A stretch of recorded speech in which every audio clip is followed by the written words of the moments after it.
17 स्थानक अंदाजे या ठिकाणी असणार आहेत ठाण्यापासून आणि या सगळ्या स्थानकांचा फायदा कल्याण डोंबिवलीतल्या आजूबाजूच्या परिसरातल्या लोकांना होणार आहे।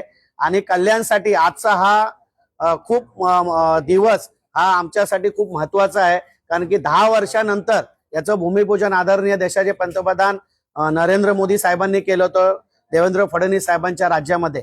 आणि त्यावेळेपासून आजपर्यंत हा मार्ग अयोग्य आहे हे मांडण्याचं काम मी सातत्याने केलं आणि अजून काही मंडळींनी केलं।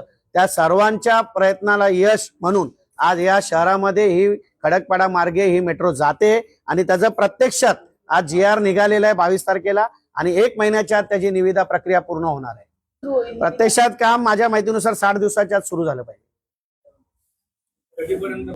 2 वर्षाचा कालावधी आजकाल MMRDA देते आणि 2 वर्षामध्ये ती मेट्रो पूर्ण होईल याचा हट्ट सुद्धा आमचा असणार आहे।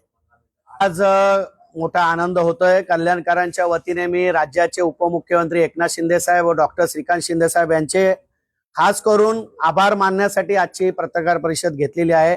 2016 पासून आपण सुद्धा या प्रक्रियेमध्ये पाठपुरावा करून आम्हाला साथ दिली त्याबद्दल आपले सुद्धा मनापासून आभार। कल्याणकरांच्या वतीने मी सर्वच नेत्यांचे आणि ज्यांनी या मेट्रो पाससाठी सहकार्य केले त्या सर्वांचे मनापासून मी आभार मानतो।